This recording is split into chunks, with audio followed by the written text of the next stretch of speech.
Oi, gente! Meu nome é Helena e hoje eu vou falar sobre o livro A Garota que Você Deixou para Trás, da Jojo Moyes.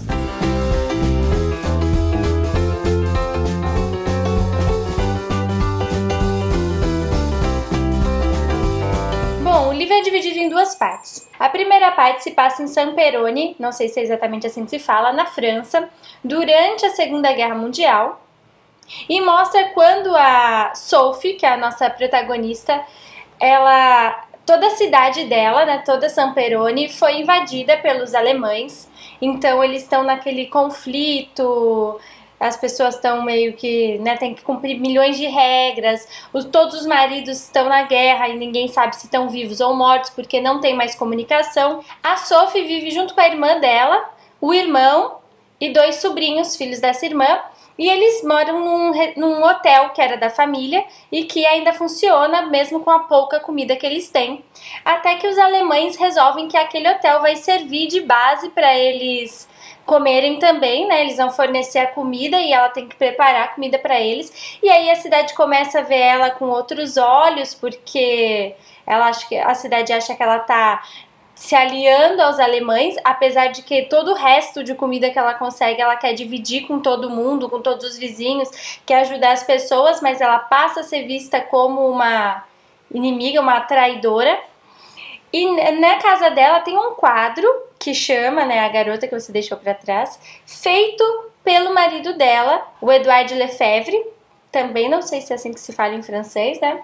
Só que ele tá na guerra e esse quadro ela gosta muito, conta um pouquinho da história de como eles se conheceram, é um quadro que retrata ela. E o comandante alemão, ele gosta bastante desse quadro também, sempre admira, sempre fala bem, e ele acaba tratando bem a Sophie, né? Eles têm uma relação dentro do possível boa. E essa é a primeira parte da história que eu não vou falar mais que isso para sobrar aí uma complicação que acontece e que é desenrolada ainda. A segunda parte se passa em Londres em 2006 e conta a história da Liv, que ela faz meio que assessoria de arquitetura. O marido dela faleceu há 3 anos e ela tá com esse quadro da Sophie na casa dela e o marido comprou para ela na lua de mel deles.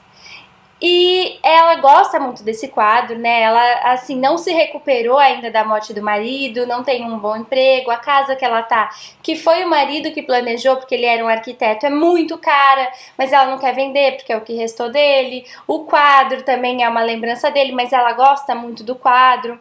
E aí ela acaba conhecendo o Paul, e o Paul, ele trabalha numa empresa, ele é advogado, e trabalha numa empresa de restituição de obras de arte que foram roubadas em períodos de guerra. E é aí, né, que temos a complicação da segunda parte, porque a família Lefebvre vai e diz que o quadro da garota foi roubado pelos alemães. Então eles querem o quadro de volta. Mas a Liv não quer devolver o quadro porque foi um presente do marido, ela se apegou muito a ele. Então aí eles começam essa briga judicial e a procurar mais informações sobre o quadro, sobre aquelas pessoas, para saber realmente se ele foi roubado ou não, se ela tem direito a ficar com ele ou tem que devolver para a família. E a história se desenvolve por aí. Eu gostei bastante da leitura, é uma temática bem diferente, porque apesar de ser um romance, toda essa história do quadro, ela é muito diferente de outros livros que a gente vê, né? Claro que tem a complicação dos dois lá que se gostaram estarem dos lados opostos na justiça, mas é mais legal que isso, digamos, a história é mais que isso. Principalmente eu acho a parte da Sophie. Tanto que a hora que vai para a parte 2, que é a parte que começa a história da Liv, o livro dá uma queda assim na história, no ritmo. Então você tá super empolgado com a história da Sophie para saber o que aconteceu, se ela consegue, né, o marido volta para casa ou não, se ele morreu na guerra ou não, se a família e os vizinhos vão perdoar ela ou vão considerar ela traidora ou não, ou se roubaram o quadro ou não. E a hora que chega no da Liv, dá uma baixada. Primeiro porque a Liv tá num estado tão ruim emotivamente falando, que eu acho que dá essa queda, porque a gente começa a acompanhar a Sophie é uma pessoa forte, que está determinada a conseguir ajudar os outros, a fazer as pessoas ficarem felizes mesmo no período da guerra, e daí a gente vai para a Liv, que é uma pessoa uma personagem mais fraca. Ela, né, ainda não se recuperou da morte do marido, ela se lamenta muito das coisas, ela não consegue se reerguer, ela não tem força nem tipo para fazer compra no supermercado, a casa dela vazia, ela não se relaciona com as pessoas. Então acho que essa troca da protagonista dá uma queda no ritmo da história. Mas, como eu disse, quando eles vão investigando sobre o quadro, eles voltam um pouco nas origens do quadro e a gente volta a saber mais sobre a Sophie. Então isso volta a dar aquele ânimo para a leitura e ajudar ela a seguir melhor. A linguagem é muito tranquila de ler. As personagens são muito bem construídas, a gente se apega muito a elas. Como eu disse, a Sophie é uma personagem super forte, então a gente fica na torcida, quer saber o que aconteceu com ela. Com a Liv, por mais que ela seja mais fraca, é ela que tá no romance novo, então a gente fica meio... como será que eles vão resolver, né, esse impasse de estarem em lados opostos. Eu gostei bastante da leitura, eu recomendo.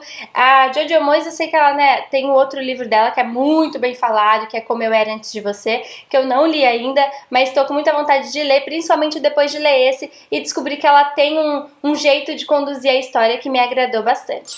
É isso! Se você já leu o livro, se você já leu outro livro da Jojo Moyes, deixa aqui pra mim nos comentários o que você achou, o que você me recomenda. Vou deixar aqui o link pro blog, onde tem a resenha escrita, vou deixar o link pras minhas redes sociais, onde a gente continua a nossa conversa sobre livros. Se gostou do vídeo, não esquece de curtir, compartilhar e se inscrever no canal. Muito obrigada pela companhia e até mais!